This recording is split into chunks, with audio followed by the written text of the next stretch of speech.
I'm continuing my journey through China, uncovering the history of this amazing country through its 8 great regional cuisines, and one of the most famous is Sichuan. As you travel through the 8 great regional cuisines of China, the one thing you notice is there's more than a healthy rivalry that exists between them. People in the south think the food in the north is too bland and insipid, and the people in the north think the food in the south is too oily and sweet.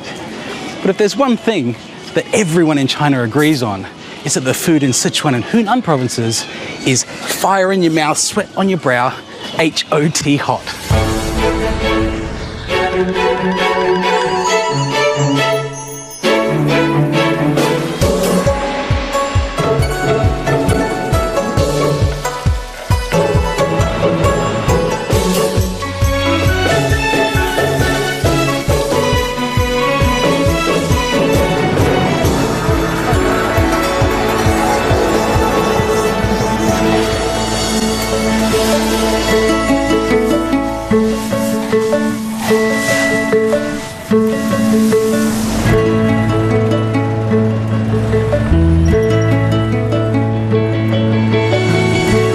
Sichuan province is home to one of China's most popular cuisines, famed for its vibrant spice and fragrance.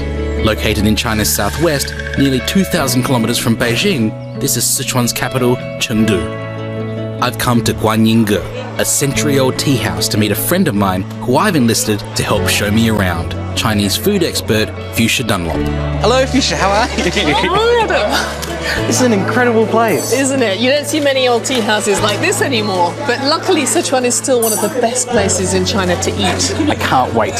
Fuchsia's spent decades researching Chinese cuisines, and she's literally written the book on them. Well, 5 books to be exact. But Sichuanese food holds a special place in her heart. She first moved here as a student and fell in love with its cuisine and culture. She was the first Westerner to train at the prestigious Sichuan Higher Institute of Cuisine.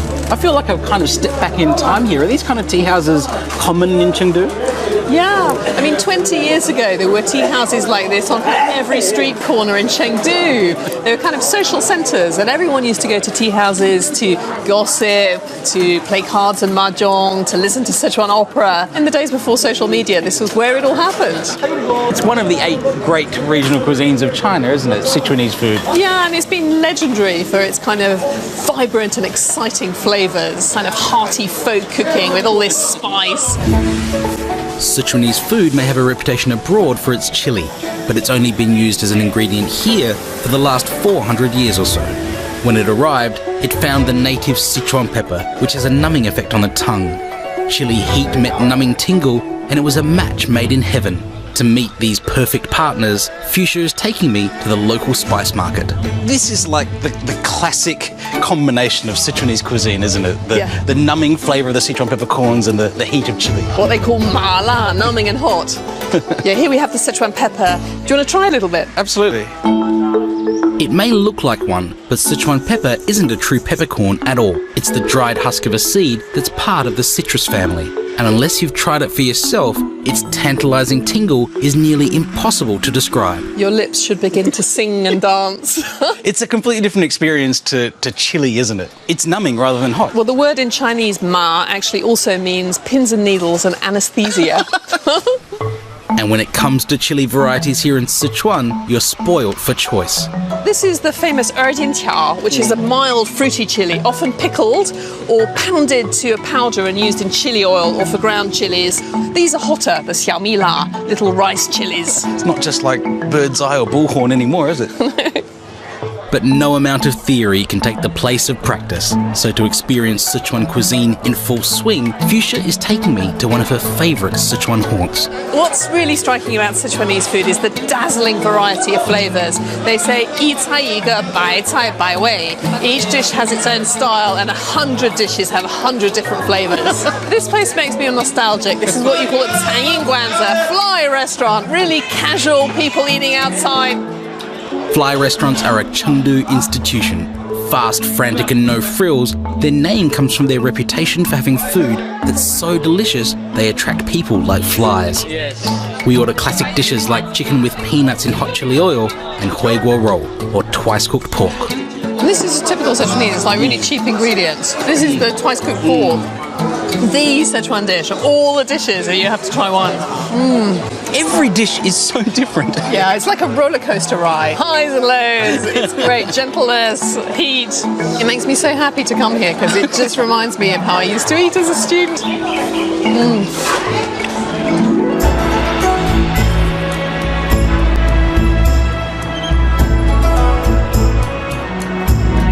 There is so much more to Sichuanese food than its heat, but perhaps its most popular dish is one that has taken the world by storm, and it's not for the faint-hearted. Just the temperature of it rather than the heat is what scares me more about this, I would say. Chongqing hot pot looks more like a bubbling cauldron of witch's brew than a nice night out. But Bashu Da Jaimen serves one of the city's best. It just looks like a pot of fire, but it's not just oil, there's stock underneath. Yeah, there's a rich flavouring broth with all kinds of spices, loads of chili and Sichuan pepper, and very importantly, it's made with beef dripping, beef fat. Right. So that gives it most flavour. Hot pot was originally a dish made for poor labourers on Chongqing's waterways, so cheap cuts of offal are the order of the day.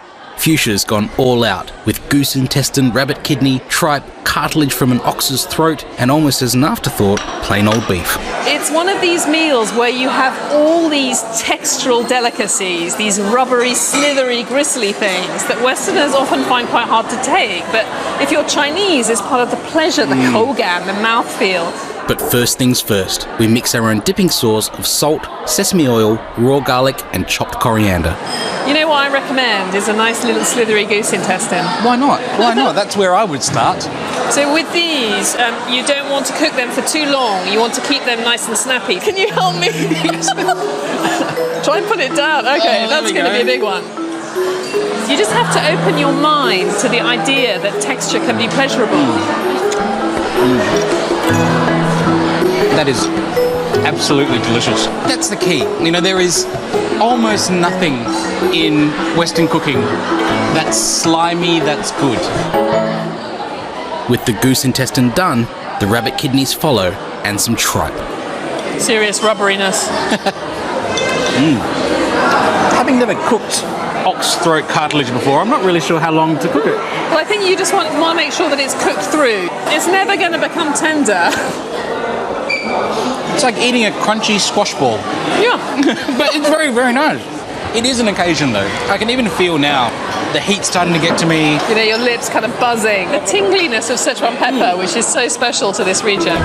When all of these were coming down, I was looking kind of past everything else, straight to the beef. But now that we've eaten our way through all the offal, the beef just looks a bit boring. You're a convert. I absolutely am. More chicken testicle.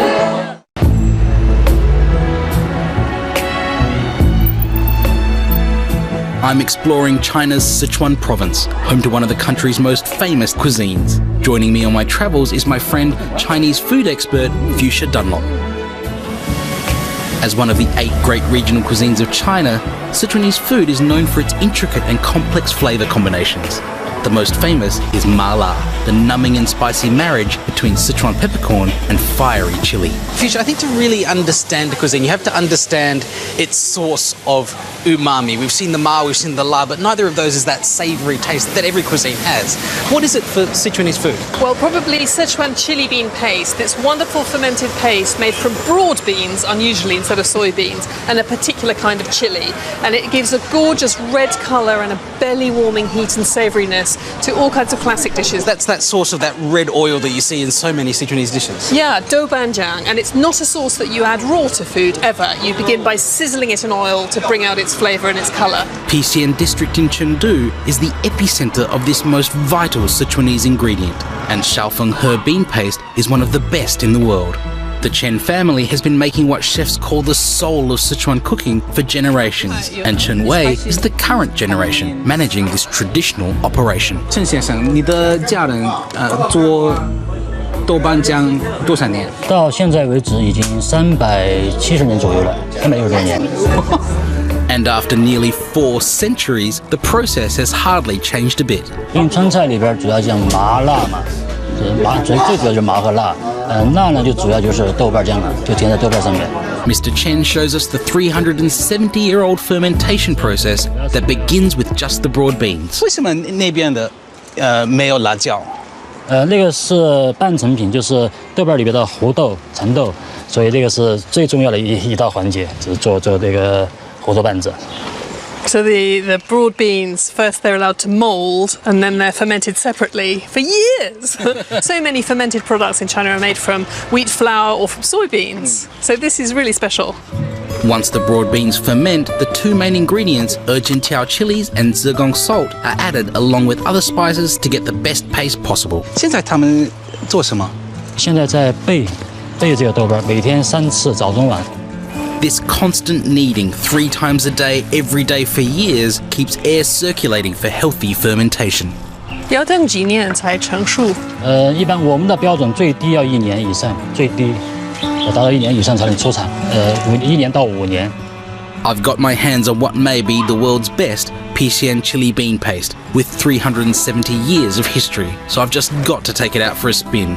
And for that, there's really only one dish that fits the bill. To say thank you to Mr. Chen and his guys for showing us around their family business, Fuchsia and I are going to make a bit of lunch. A Sichuanese classic, mapo tofu. See what they think about it. A couple of Laowais striding in and making the most famous Sichuanese dish. I'm always concerned doing the whole selling ice to Inuits thing, but this is your bread and butter, isn't it? It's your specialty. I've made it quite a few times. I'm in good hands, I know. What goes into a good mapo tofu? Well, of course, the tofu. And you want tofu that's firm enough to hold its shape, but also nice and tender in the mouth. And then minced beef. While mapo tofu is often made with pork, in Sichuan the original recipe calls for beef, as well as fermented black bean, some ground chili, Sichuan pepper, and of course, Mr. Chen's chili bean paste. This is a 3-year matured, so it's been out there baking in the sun for 3 years. What do you want me to do to start? Can you just mince that beef very finely and just get rid of any bristly bits? I start by mincing the beef by hand, and Fuchsia cuts the tofu into cubes. The chili bean paste is also chopped to a smoother consistency, and then we chop some garlic, leek and ginger. Okay, I'm going to put the water on to steep the tofu before we begin. What does the process of steeping it in the hot water actually do? Oh, so it's lightly salted hot water, and it warms it up and makes it better to receive the flavours of the sauce, and it also refreshes the flavour. That's the explanation people usually give for it. So do you want to start by frying off the beef? And then the important thing with the beef is you want to break it up with the wok scoop, so it's into really small grains, and keep turning it around.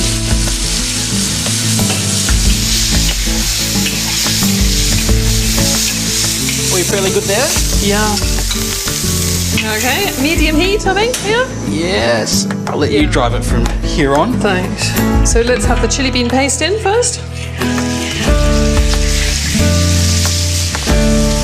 Lovely fragrance, isn't it? You can see the oil is going red. Very red. And let's have the lovely beans and chilies in now. Ginger and garlic? Ginger and garlic.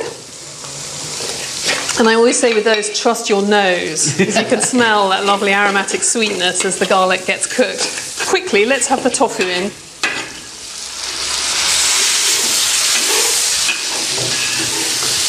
And I'm going to put in a bit of liquid here, and you can use stock, but actually because the chili bean paste is so delicious anyway, you can actually use water and it'll still be pretty delicious. So the beef go into? Yep. And this is to simmer it, to roux to send in the flavour. Okay, do you want to put the leeks in now? Sure. So a little bit of starch and water, and we'll add it in 3 stages. The important thing is not to add too much the first time, because gloopiness is one of the big crimes in Chinese dishes. So just a little bit in the middle. Okay? Okay, just the last little token bit. Okay, here's a serving bowl. Let's start with the bigger one. Okay, Adam, I'm going to leave the crowning touch to you. The final sprinkle of ground roasted Sichuan pepper, and don't overdo it. I always wonder, like, what would it be like growing up here and then going away and eating food from somewhere else and going, my God, all other food is so bland. Yeah. But this most certainly is not.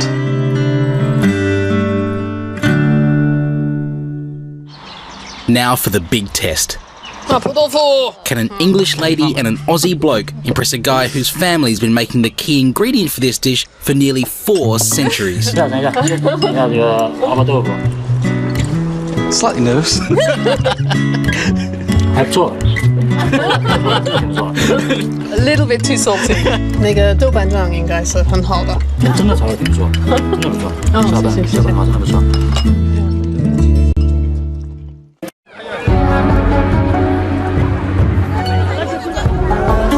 Author and chef Fuchsia Dunlop and I have left Sichuan and arrived in the nearby Hunan province, birthplace of modern China's founding father Mao Zedong. Hunan province is around 1,000 kilometers east of Sichuan. Both cuisines are famed for their spice, but there's an old saying in China: the Sichuanese have no fear of heat, but the Hunanese fear food that isn't hot. The salty, sour and spicy profile of Hunanese food was mother's milk to Chairman Mao, who famously said, "You can't be revolutionary if you don't eat chilies." He's a controversial figure in the West, but here in China, Chairman Mao's quite revered, isn't he? Well, yeah, I mean, he's the figurehead of the Chinese Revolution and of New China, and his image is kind of inescapable on banknotes, on the gate in Tiananmen Square, and particularly here in Shaoshan. And of course, in Shaoshan, people also make a lot of money from the Mao tourism industry. Ironically, Hunanese cuisine was once known for its fine gastronomy, but that's now been superseded in popularity by the peasant food that fueled Mao's revolution. So, Fuchsia, how did Hunanese cuisine become known around China? Well, when people started talking about it as one of the 8 great cuisines, that was really coming out of the late Qing dynasty, early 20th century, very elite style of cooking, when the Hunan capital had all these glittering restaurants and famous chefs. But when people think about Hunanese food now, what they really think about is that hearty country cooking. And how does Mao Jiacai, the Mao family food, fit into that whole equation? Well, it's really an invented tradition because, you know, lots of people come to visit Shaoshan, Mao's birthplace, to pay their respects to Mao, and while they're there, they want to eat. And so local entrepreneurs have opened all these Mao-style restaurants which sell Mao's favourite dishes. There's no better example than Mao Jiao Fan Dian, where owner Madame Tang, once a neighbour of the Mao family, has parlayed a meeting with Mao nearly 60 years ago into an enormous restaurant empire. 这是我，你们看，这个地方我是打吃住的。毛主席问我，你为什么没有皮鞋呀？我说这是我妈妈给的。The unstoppable Madame Tang has now opened over 300 restaurants around the country, serving the dishes of the chairman's youth: braised pork, fire-baked fish, smoked ham and roasted corn. 主席说的，不吃辣就不革命了，干辣椒他也吃。打仗的时候，那个干辣椒袋子里拿出来也有。Chairman Mao's favourite meal was said to be Hunanese-style red braised pork, and it's a dish that now bears his name. 所以我每天我都要吃很少有的精品来。非常好吃， Really good. Very good. Very good. Fuchsia, are these dishes representative of Hunanese food? They absolutely are. They're real Hunanese country cooking. They say that even when Mao Zedong was chairman of China, he never lost his taste for the country cooking of Shaoshan and Hunan, like these famous smoked meats, lots of fresh chili, black beans, fermented black beans. And he also really liked the zuliang, the coarse grains, like the kind of roasted corn cobs. And this is so different from Sichuanese food. Like there's none of that numbing taste of Sichuan pepper, completely absent. No sweetness, just these bold red chili, dried vegetables. It's quite different in that way. It's really apparent. You have this balance of saltiness and chili, or sourness and chili, and this combination of the black beans and chili that you get quite across a few of these dishes is lovely. It's perhaps odd that for a region famed for its heat, its most famous son's most favoured dish is actually one of the most mild. But when you're in Hunan, there's only one dish that everyone has to try. You know, you've really made it in China when you get a dish named after you. And Granny Tung's led us into a kitchen to make a Hunanese classic, Chairman Mao's pork. This dish is essentially the Hongsha roll, the red braised pork that is so popular around China. It could be the national dish. But what are the ingredients that go into this Chairman Mao version of the dish? Well, the most important thing, of course, is a slab of really fat belly pork with the skin. Is this piece good enough? Yeah, that looks great. Nice thick layer of fat there. You also need dried chili, star anise and cassia bark, some ginger and rock sugar, or you could use plain old white sugar. So before I chop the sugar, what's the best way to prepare the pork? Oh, well, you want to blanch it or parboil it for a few minutes first, and that will clean away any unclean juices, purify the flavour, and also help to fix the shape, because we want to end up with nice clean cubes of pork. That first blanching process, it keeps the juices and the soup really clear. Yeah. And Chinese chefs almost always do it as well. I grew up eating red braised pork at home, and we use a lot more soy sauce, probably a few more aromatics, sometimes putting things like mushrooms in there as well. But this one is very different. Yeah, well, I mean, it's just a reminder of how regional Chinese food is. There are so many variations wherever you go. Once the pork is blanched, it needs to be trimmed into neat cubes for presentation. Ooh, hot. So I'm trimming it off so we've got some nice clean chunks for the finished dish, but of course we'll put it all in the pot because it'll all be delicious. All the offcuts as well. While Fuchsia chops, I get busy caramelising the sugar by simply frying it in oil. It's a bit of a fine line, I reckon, when it comes to this, because the more you caramelise the sugar, the less sweet it is. But I always think this should be quite sweet as a dish. Yeah, but you know, you're not Hunanese and they don't like this dish very sweet. So you're really using the sugar for a gorgeous colour, but you don't want to get it too dark because then it'll become bitter. So you just want a nice deep brown colour. So how do you think the caramel's looking? That's looking good. Absolutely. Shall we put the pork in? Yes. And a dash of Shaoxing wine. And while that cooks, Fuchsia slices the ginger. Now, cassia, it's pretty much just like cinnamon, isn't it? It's just sort of a woody cinnamon.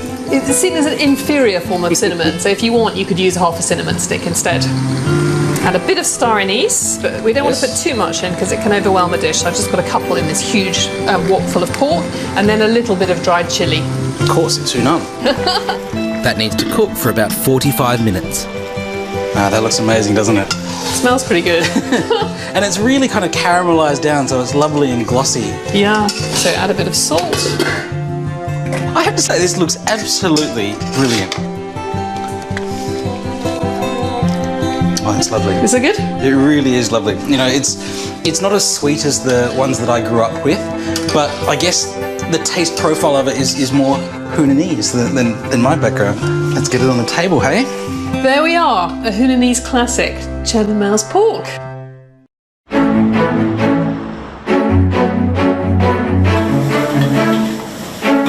There's something about the fiery cuisines of Sichuan and Hunan that brings things to life.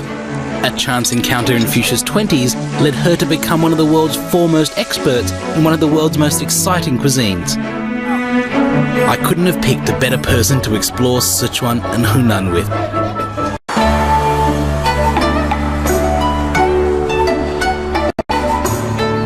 My journey through China continues, where I'm discovering its history through its 8 great regional cuisines.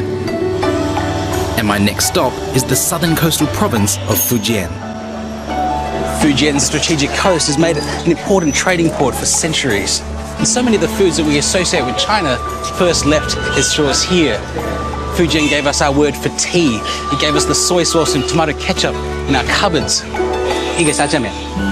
But perhaps Fujian's most important export has been its people.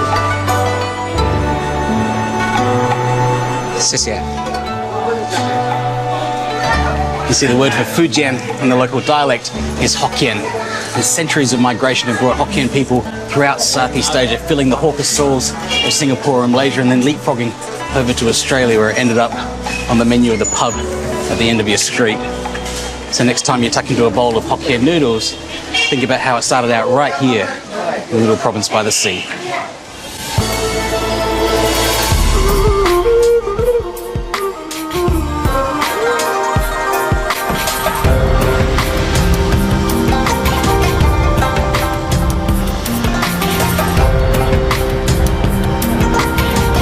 Fujian's protected coastline has produced a long seafaring history. Located in the southeast corner of the country, nearly 2,000 kilometres from Beijing, cities like Xiamen were important stops on the maritime Silk Road, gateways between China and the world. Fujian's unique geography of fertile mountains meeting abundant protected seas provided the basis for Fujian's eclectic cuisine to become one of the 8 great regional cuisines of China. After the Opium Wars of the 1800s, Fujian became a bustling centre for trade in southeast China. the Portuguese, British and Dutch all had some influence here. And as you walk around the streets, it actually feels an awful lot like being in Singapore or Malaysia. It feels really familiar to me. But of course, as the foreign influence came in, the locals went out, and the Hokkien people had left these shores to seek their fortunes abroad. The city of Xiamen is a kind of ground zero for so many of the dishes and ingredients from Fujian that have had huge influence abroad. Take a look in your fridge or pantry today, and I'll guarantee you'll find something that started out right here in Xiamen, at a market just like this. When it comes to the cuisine of Fujian, it's a little bit of a fusion, if you'll excuse the terrible pun. But you've got a huge variety of seafoods, both fresh and preserved, that come together with ingredients from the land and wild foods from the mountains. Of course, then you've got influences from Southeast Asia, things like tropical fruits and peanuts. And to keep all of those ingredients in check, cooks here in Fujian become known for their deft touch with seasonings like vinegars and wines and soy sauces. Fujian's seafarers' talent for preserving seafood, grains and vegetables has given us some of China's most influential seasonings. And here in the Guangdong factory, some 55,000 pots of soybeans ferment in the sun, producing the most influential of them all, soy sauce. 我们这种叫做古法酿造。 Head brewer Liu Tuanjie has mastered a traditional brewing method that's persisted in Fujian for thousands of years. 再往下我们就把那个豆蒸完了。 The steamed beans are coated with wheat flour and left to culture for 4 days. Then they're transferred to clay pots outside where salt water is added, and they're fermented for years to produce a rich umami savouriness. It's a long process, but it results in a complex sauce completely different to sauces produced by modern factory-accelerated shortcuts. 现在我带你这个尝尝看这个酱油，这就是我们经过抽完了2年了。这是盐吗？对对，上面这层是非常黑色。Wow, it's like almost thick like oil. It is so delicious. It might be the best soy sauce I've ever had. It's so fragrant and so savoury without being overpoweringly salty. You can see the salt crystals that are sort of forming on top of the soy sauce there, but it is amazing. When I was a kid, we used to call soy sauce ketchup long before we came to Australia, and ketchup actually is based on a Hokkien word that originally meant fish sauce but actually became known to mean any kind of strongly flavoured sauce. The word ketchup and the sauce travelled from here with the British to England. Years later, someone added tomatoes to it, and the rest is history. It's hard to imagine a barrel full of soybeans like this thousands of years ago, adapting and changing and ending up in every Australian pantry as a good old dead horse. Tomato sauce is one thing, but this soy sauce is a piece of Fujian's history, and I can't imagine a better place to cook with it than at the Goodone Antique Collectors Cafe. This antique store slash cafe slash gallery sprang from young Han Jin's 10-year hobby collecting kitchen memorabilia, and it's a vintage lover's paradise. It's a temple to Fujian's eclectic history, and it even has a cooking and dining space where young people who don't have room to do so at home can cook and host dinner parties. When you've got a kitchen as beautiful as this at your disposal, it'd be a shame not to cook something, so I'm going to make a very Fujianese dish. It's steamed radish with dried scallops. To make the dish is actually really simple. It starts with these beautiful dried scallops. They have so much flavour to them. And the first thing I've got to do is just soak them in some hot water. Onto my daikon radish next. I want to cut some thick rounds of these and peel them. Even slices of radish will ensure that they all cook at the same rate. Now, before I get ahead of myself, I want to find a good plate to put all of this on. All of these stunning pieces of china are locally made, and they're a part of Fujian's history. These are about 70 or 80 years old. What I need is a flat plate that can fit inside my steam, and I reckon this one is absolutely perfect. Now I want to scoop out the centre of my radish, and also I want to make sure that it's the same size as my dried scallop so I can fit it right inside. I rub the daikon with salt and place one soaked scallop into each indentation. Then it's into the steamer for about 45 minutes. And now for a sauce to go on top of the daikon and scallop. It's just a couple of ingredients, and this is what Fujian cuisine is so good at, taking the natural flavour of ingredients and then bringing them out with just a few seasonings that work on your tongue. Some salt, obviously, for saltiness, some sugar for sweetness, a bit of wine for also some more savouriness, and some soy sauce that I got earlier for its salty, savoury characteristics. And for these scallops, I used quite a lot of water when I was soaking these before because this has actually created now a deep scallop stock that'll also be very savoury. Into the saucepan, I put oil, the dried scallop stock, a bit of soy sauce, and cooking wine. The result that I'm trying to get to, just a light seasoning that's going to allow the natural flavour of those ingredients to come through. So together with a touch of salt and sugar, I add a touch of corn flour mixed with stock to produce a silky sauce that's the perfect consistency. Now that looks just about right.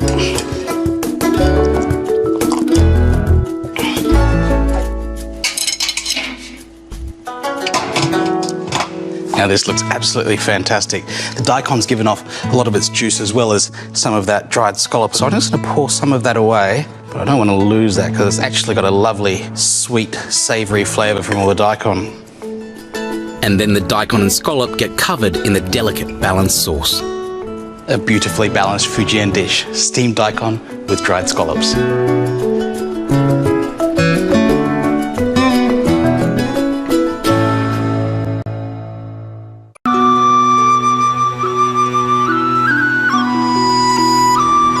Travelling north along the coastline of Fujian province, I've arrived in Guangdong, a place that thrives on Fujian's abundant seafood. It's also home to one of Fujian's most famous culinary exports. Maritime trade brought the people, culture and food of Fujian around the world and gave us some of our favourite dishes. The thing with trade is, it can never be a one-way street. So what happened to the people from abroad who came here? Well, the answer to that question can be found in the little village of Shunpu, and in one of my favourite foods, the oyster. Arab traders along the maritime Silk Road linked Shunpu with Southeast Asia, India and the Middle East, and the remnants of that colourful collision of cultures are still found everywhere. The descendants of those traders can still be found here in the village, and while the men work at sea, the women run the oyster trade, distinguished by their brightly coloured tunics and elaborate floral headpieces. I'm meeting up with Weng Xiaozhen, who's on her way to the local temple. Auntie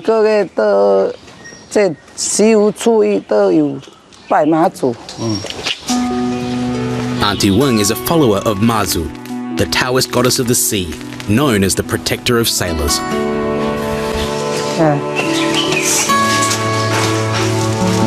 Mazu is worshipped along China's southern coast, and the villagers offer artistic steamed buns and burn incense and joss paper, traditional rituals to keep the men of the village safe on their voyages. 为什么男人不来？男的，我们这都是女的烧香，男的我们这边都没空，整天都下海。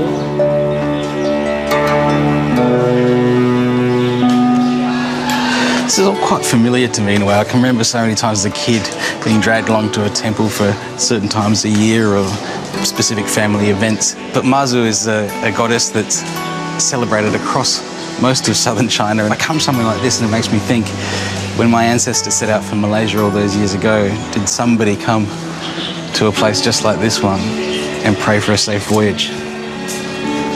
Well, it turned out all right. Village life revolves around the sea, and wild oysters are at the centre of it all. On every corner, you'll find the local women of Shunpu shucking oysters from dawn till dusk. It's their favourite food, main source of income, and the walls of the traditional houses here are even made from the shells. After the morning visit to the temple, it's time to get to work, and Auntie Weng and I have a lot of oysters to get through. Shucking oysters is one of those things that I'm always a little bit terrified of. You stab yourself once, which I did back when I was a kid, and it's once bitten, twice shy. But if I'm ever going to learn how to shuck an oyster properly, I should probably ask somebody who's done thousands of them every single day. 可以啊。可以不可以？还没啊？可以。可以。There we go. The wild Shunpu oysters aren't farmed, which means they take longer to grow, and there are a lot of oysters to shuck for just a single meal. But the villagers here have been doing this for centuries. 这个海里哦，以前哦都是老人家传统过来，那爬下去，这个头发不方便，那几百年前都是这样。 The oyster's shucked, Auntie Weng is showing me how to make the local specialty, one that's travelled from here to become phenomenally popular throughout Southeast Asia, oyster omelette. 煮海蛎浆，这个啊，这个煮海蛎浆，进来。那洗没有干酱都不好吃。Yeah, you can see there's quite a lot. It's a lot of work though, you know. I've been sitting there shucking these oysters for a fair while, and then all of the fruits of our labour going into one dish, oyster omelette. OK， Okay. Oyster omelette is absolutely my mum's #1 favourite dish back in Singapore. I don't think she's ever had the official Fujian version. Is it jiang? A bit of ginger.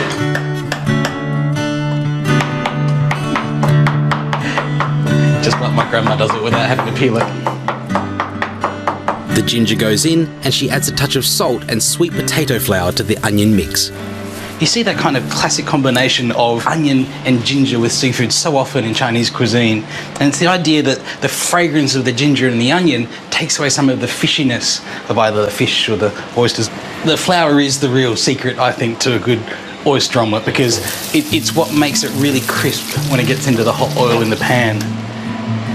This is ji还是鸭? Yeah, these are duck eggs. An oyster omelette's almost a misnomer for it because it's almost like a fritter of oyster that is then coated with egg. It looks so good. 那是什么酒吗？加万酒。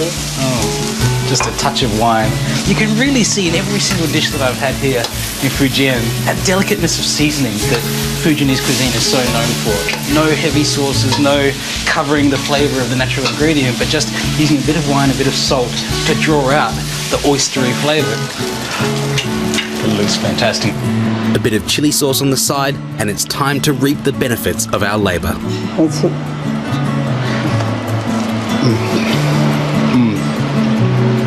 好吃吗？非常好吃。好吃。谢谢你。啊，不用谢。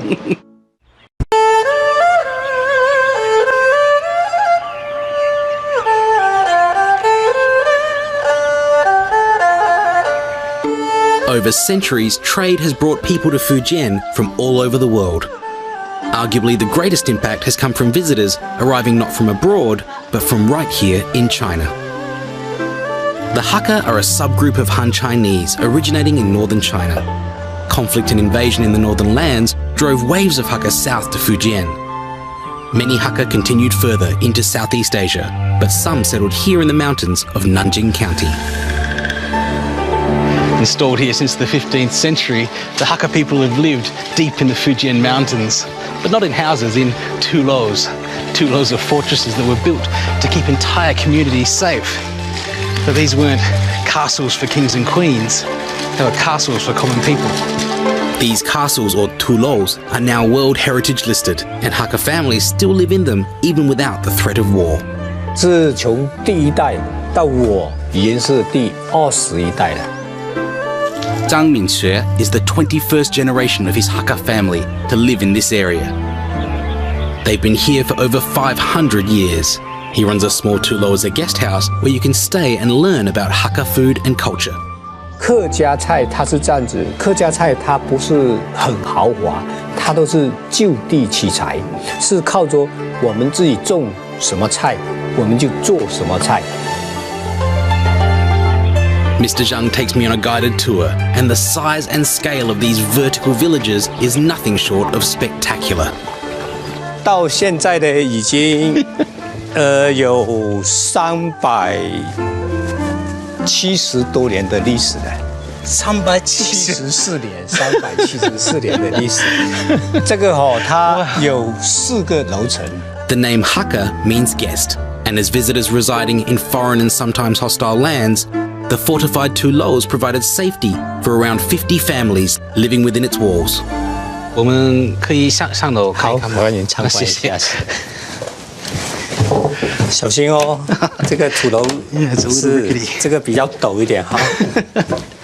土楼里面生活方式，怎么样？哦，这个土楼呢，你看一下哦，它也是很有讲究的。我们这个1楼主要就是吃饭跟做接待客人啊、喝茶啊的地方。He tells me the second floor was for storage, where food, produce, and grains were kept. 要3楼、4楼才是住人的。 It's amazing how every single level of the Tulo here has a different function. It's very much a stratified society. Having taken a look around, it's back down to the first floor dining areas to prepare a Fujian favourite and one of this province's most well-travelled dishes.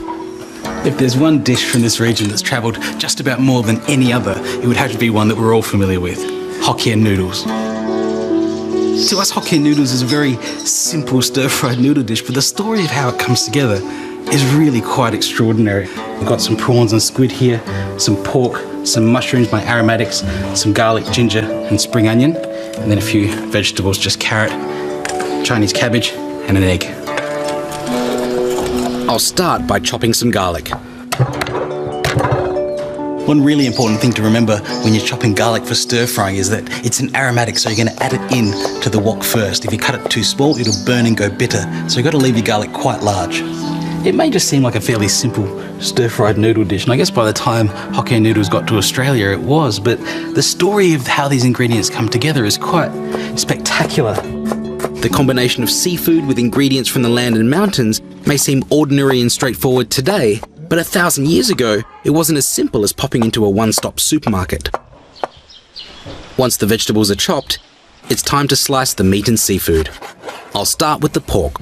I think what makes Hokkien noodles is this collection of ingredients, something from the sea, something from the land, and something from the mountains. The one thing I will say about the noodles that you choose, though, is that will inform how you cut your meat and vegetables. If you have very thin noodles, you don't want to cut your vegetables very thick. And if you have very thick noodles, you don't want to cut your vegetables very thin. There's got to be a kind of a relationship between the texture of your noodle and the texture of your ingredients. Now, a good noodle dish is like a good pasta dish. You really want the noodles to be the main element of the dish. And so it looks like I'm pretty much done, and it's time to fry. Now, oil in first around the edges of the wok, so that it runs down to the centre. And now my aromatics, the garlic, ginger, and the whitish parts of the spring onion. That gets the oil really nice and fragrant, but before that burns, I'll put in the meat and seafood.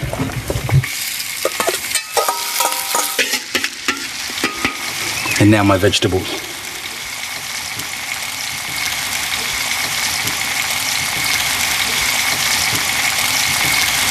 The noodles in next,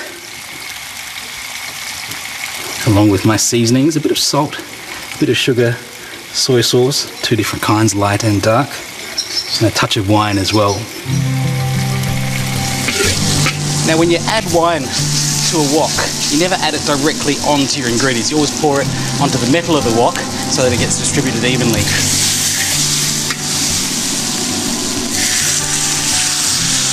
That's looking great. So I'll move the noodles all to one side, crack an egg into the open side,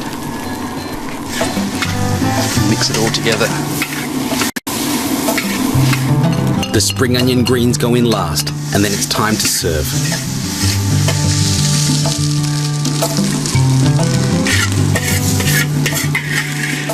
That's just a simple dish that tells an amazing story of a province here in China where the mountains meet the sea. Hokkien noodles.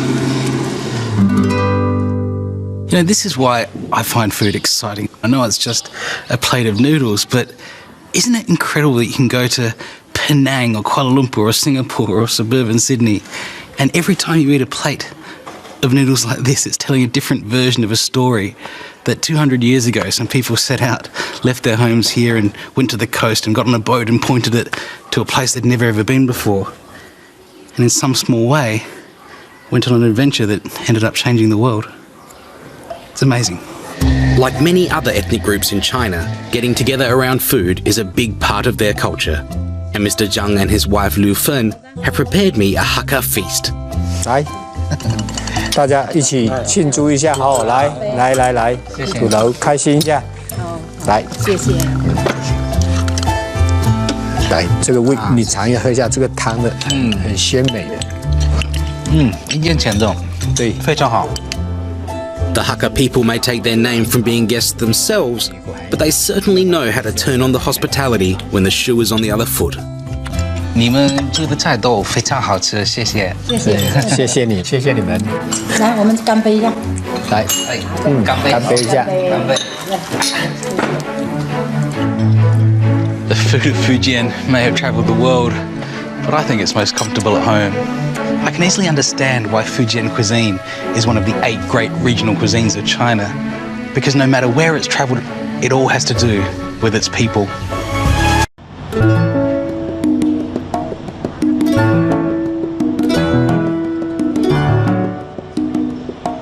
China, the Middle Kingdom. I'm on a journey to uncover its history through its 8 great regional cuisines. Now I've arrived in the south to Hong Kong and Guangdong Province, the spiritual home of Cantonese food. Guangdong Province has long served as China's gateway to the west. Its capital city, Guangzhou, was the first Chinese port open to trade with the Western world. In early westernized pronunciation of the Cantonese language, Guangdong and Guangzhou were known as Canton, and since the 16th century, Cantonese culture, people and food have dominated the Western idea of China. Centuries of trade brought Cantonese people to the West, and with them came their food culture.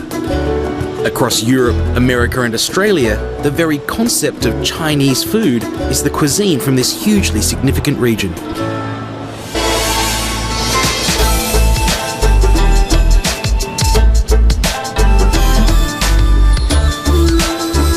Hong Kong is a special administrative region of China. On the eastern side of the Pearl River Delta, about 120 kilometres south of the mainland province of Guangdong.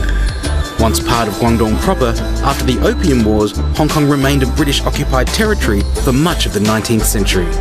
Today, its eclectic history has made Hong Kong a modern dining paradise. When most people think of Cantonese cuisine, this is what they're imagining.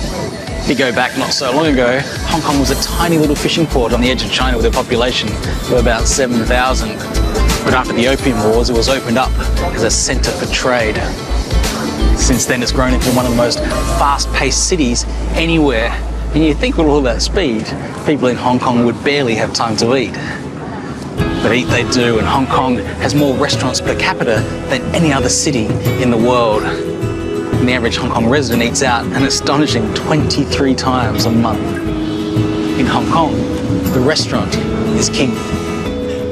With 63 Michelin-starred restaurants, holes in the wall, bars and private kitchens to choose from, it's hard to know where to start.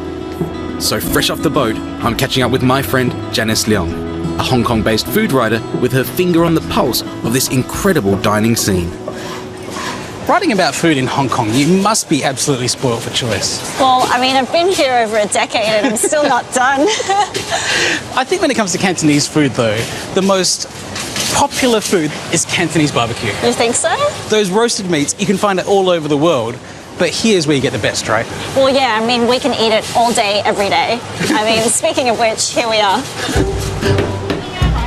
Janice is taking me to what she thinks is the best Cantonese barbecue, or siu mei, in the city.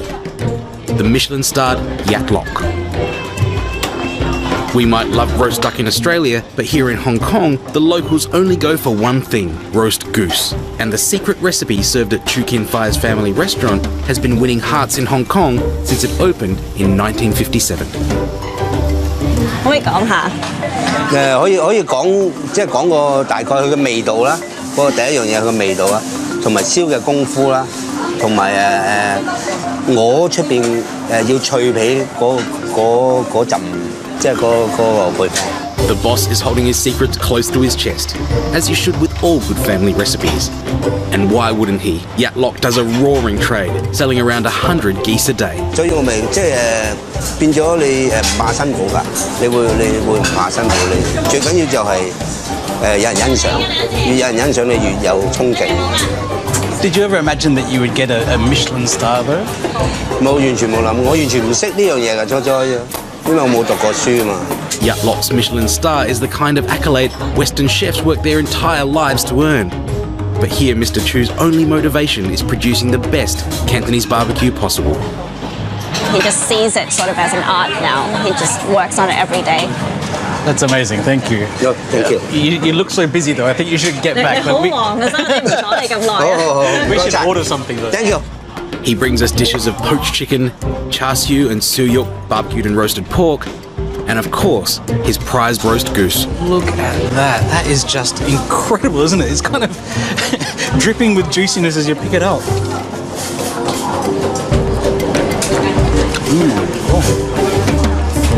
That's amazing. It's good, isn't it? It's like a juicier, sweeter version of duck.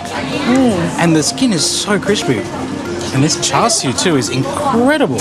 Yeah. It's so tender. It's kind of making me slightly delirious. This is so good. Janice has told me about another must-visit restaurant that's off the beaten track. Along the coast in Tin Khao village, this winding path leads to a side of Hong Kong few ever see. Margaret Shu's private beachside kitchen, Yin Yang Coastal, specialises in traditional Cantonese fisherman cooking, modernised for the 21st century.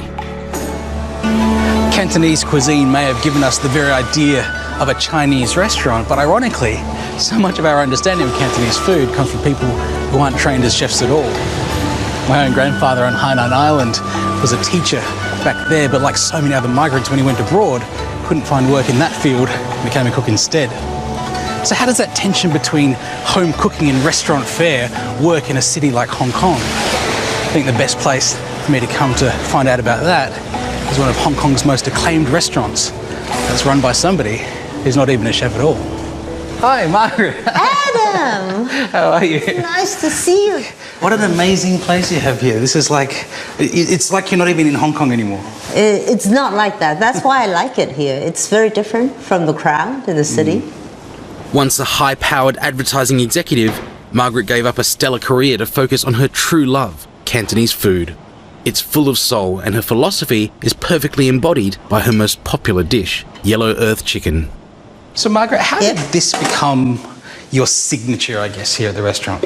I think it was an accident. I built this stove out of a plant pot, and I experimented it. I put a chicken in. Now it draws people from all around. She marinates the chicken with torched ginger, olive oil and curry leaves. And then it goes into her homemade clay oven. Here. Look at this. Great. You made this? Yes, I cut off the top of a plant pot. Now let's put that in. I have to take off the lid. This is just an ordinary terracotta pot that you get at a gardening store. Yes, exactly. While the chicken cooks, Margaret and I finish making the other dishes. What is this? It's a fish roll. Really? The fish roe comes from cobia, found in local waters. I was looking at what the fishermen cooks at home, and they eat a lot of fish roe. It always surprised me when somebody who, I guess, is not a trained chef decides to open a restaurant. I always liked cooking since I was a kid. And there's a lot of Hong Kong culture in food that is going away and people are not treasuring them. And I thought maybe I should be promoting Hong Kong identity. And Hong Kong identity is a lot more than high-rise buildings and luxury brands. Margaret serves organic produce grown on her own farm just out of town. So, Margaret, this is the appetizer plate. Yes, most of it is actually what we grow. Oh, and right. some forage stuff. Sometimes we have something foraged from the sea. So what I'm doing here is to try and take fishing village culture, because we're by the coast, and look at what they cook and make it into something more contemporary and interesting. And contemporary it certainly is. The guests are now arriving. Hey, hello! And Margaret's menu is an interpretive modern lens turned onto simple fisherman's fare.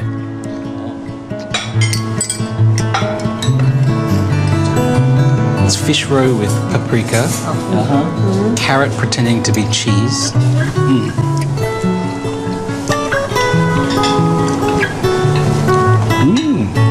Very nice.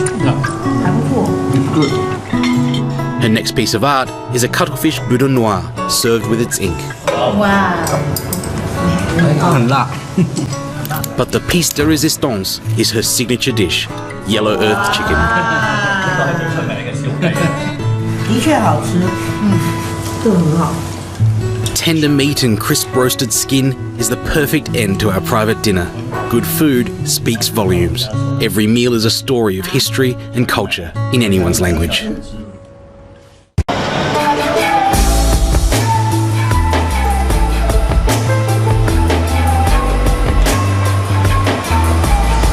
Cantonese food's been one of the 8 great regional cuisines in China for thousands of years, long before any of this was ever thought possible.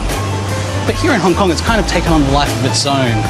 You had money here and power and influences not just from China but all over the world, and it's become a bit of a hyperspeed incubator for the evolution of Cantonese food. Here in Hong Kong, Cantonese food isn't just one of the finest cuisines in China, it's one of the finest in the entire world. Eating well in Hong Kong occurs on many levels. From street corners and local favourites to the finest of Michelin-starred luxury, Hong Kong is a place where quality is king. One man leading this charge is Chef Chan Yan Tak. He's head chef at Lung King Hin, the first Chinese restaurant in the world to be awarded 3 Michelin stars. Here is the kitchen. It's so busy so early. Lung King Hin is famed for its yum cha. Literally meaning drink tea, yum cha is a style of eating where tea is accompanied by a variety of small plates. And of course, that means dumplings. The dumpling table really is the heart and soul of any yum cha kitchen. This is where everything really gets made. Chef Tak, how many different kinds of dumplings do you make here? Almost 10 different dim sum. Really? Yum cha refers to the entire meal, but the items served are known as dim sum, meaning to touch the heart. And Chef Tak's offerings are like pristine jewels. Chef Tak, this looks amazing. I've never seen anything like this before. Yeah, thank you. But you have the classic, the hagao, the siu mai, xiaolongbao, bit of xiaolongbao, but then all these others are completely new. How do you make the best dim sum in the world? Very easy. Just the food quality. Fresh every day that make the dim sum. That's amazing. And of course, the perfect accompaniment is tea. You have the dumplings and the tea working together because the dumplings are steamed, so they're not very, very oily, but there's a good amount of fat in the actual pork that's used. But then every mouthful of the hot tea kind of cleanses the palate and gets you ready for the next bite. This is your signature dish that you designed 1984. Nearly 30 years ago. Yeah. Crispy scallop with Australian pear. Yeah. Wow. You have this kind of sweet crispiness from pear, and the scallop is lovely and tender inside, and then this savoury prosciutto-y taste from the ham, and it's lovely. Proper etiquette means no dipping in soy sauce here, but one accepted dim sum accompaniment is Hong Kong's most luxurious sauce, XO. Chef Tak's taking me to his local market to pick up some ingredients for my very own. Normally I use the dried scallop, the dried prawns, garlic, shallots, a bit of ginger. Anything else that I think? Maybe lemongrass. Lemongrass? Yeah. Really? Yeah. Named after XO cognac, XO sauce is a combination of the most prized ingredients collected from all of China. It's the definition of luxury, and I'm going to show you how it's made. Now this Liao family XO sauce recipe goes back generations, and when I say generations, I mean exactly one. Because with a country as old as China, we can sometimes think that Chinese food isn't evolving, but XO sauce was only developed in the 1980s. It starts with a ham like this that I picked up in Jinhua. Back in Australia, I usually use prosciutto. I've got some dried shrimp here and also some dried scallops, some dried chili that I'm soaking, and then some aromatics as well, some onion, ginger, garlic, chili. And Chef Tak actually recommended to me to put in some lemongrass. It's what he uses in his XO sauce. I've never heard of that before, but I'm going to give it a go. I start by chopping my shallots, ginger, garlic and chili. When you're cutting the ingredients for an XO sauce, you want to be careful not to cut anything too small because actually it's the texture of the XO sauce that really makes it delicious. Now with that mixture of dried and fresh chili, I'll just start to fry that in a touch of oil. I'm using a fairly neutrally flavoured oil, a canola or a grapeseed, because the idea behind XO sauce is to infuse the oil with the flavours of all these delicious ingredients. Now for Chef Tak's secret ingredient, the lemongrass. throw that in. And at this point, while there's still a bit of moisture in it, I want to season it. So a touch of salt, and a touch of sugar too. Not too much because I don't want it to caramelize. Oh, the aromatics are cooking down. It's time to get onto the really flavorful and textural elements. I've got my Jinhua ham here. I'll finally shred that. A quick pound of the soaked scallops separates the individual fibres, and I'll pound the dried shrimp as well.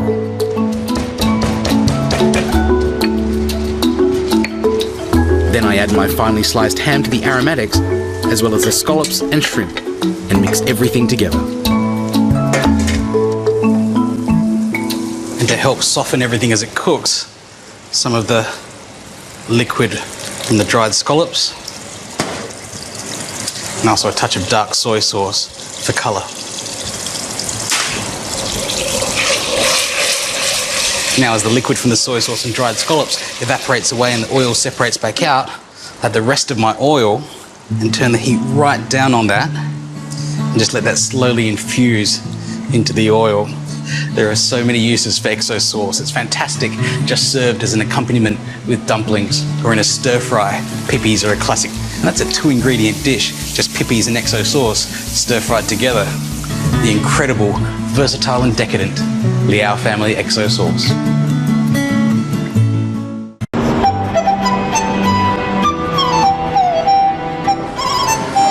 When we think of Cantonese food, we often think of Hong Kong. But as one of the 8 great regional cuisines of China, Cantonese cuisine gained its reputation long before Hong Kong was ever established. Abundant seafood, tropical fruits, and delicious sweets were some of the things that gave Cantonese cuisine its kudos and prestige around China. And it's from places like here in Guangdong, in China's south, that it started its journey to dominance around the world.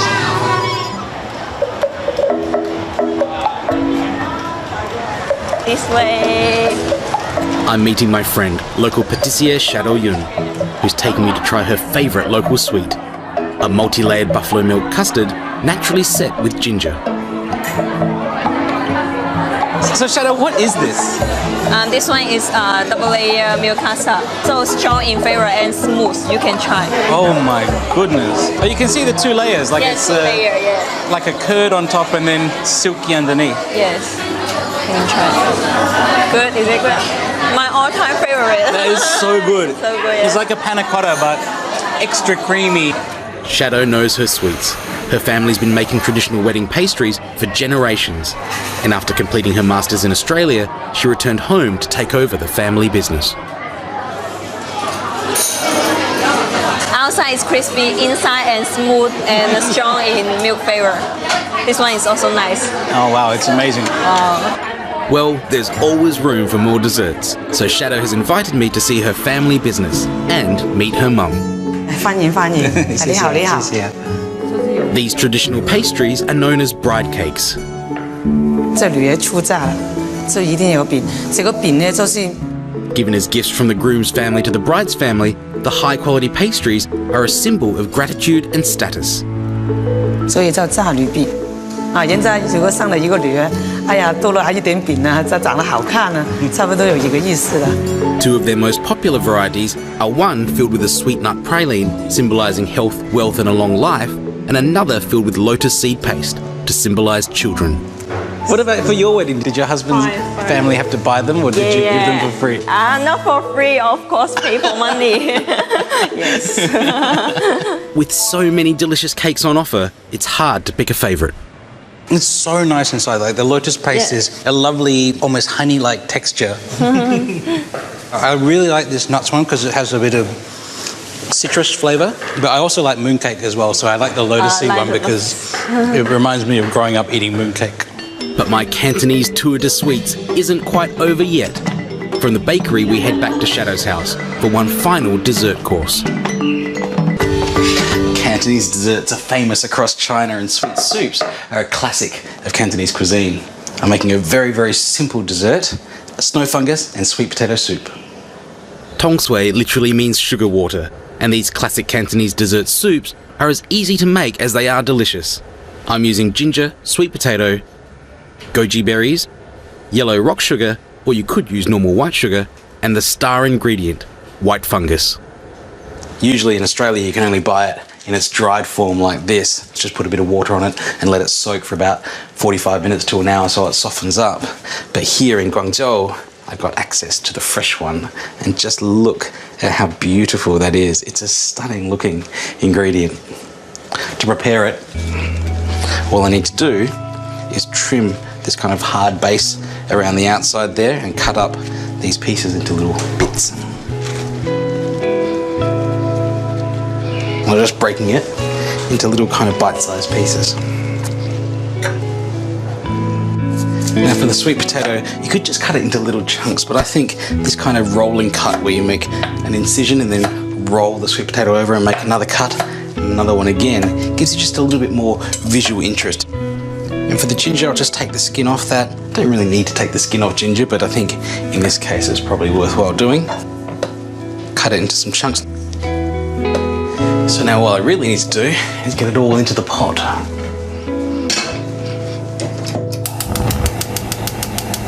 The first step is to dissolve the rock sugar to form the base of the soup. I don't want to overdo the sugar though, because the really important part of a good tong sui or a sweet soup is that it's not just boiling in sugary water, it's about bringing out the natural sweetness of the ingredients themselves. Now in with this amazing white fungus. White fungus doesn't have a strong flavour, but it's prized for its silky, crunchy texture that works perfectly in a soup like this. Then in with some goji berries and just a pinch of salt. Now I want to keep the heat really low and cook that for anything from 45 minutes to a couple of hours, depending on how you like the texture of your potato. But the low heat is so important. Whenever you're cooking a starchy vegetable, keeping the heat low converts the starch to sugar, and that gives it its natural sweetness. Now this can be served warm, but what I really love is in summer to chill it right down and serve it cold with a few ice cubes in there. A classic Cantonese tong sui, sweet potato and white fungus soup. Now it's down to the locals, Shadow and her husband Tony, to see if my Cantonese dessert passes the test. Nice. Thank you. I prefer it cold rather than hot though. Yeah. I like it cold in summer.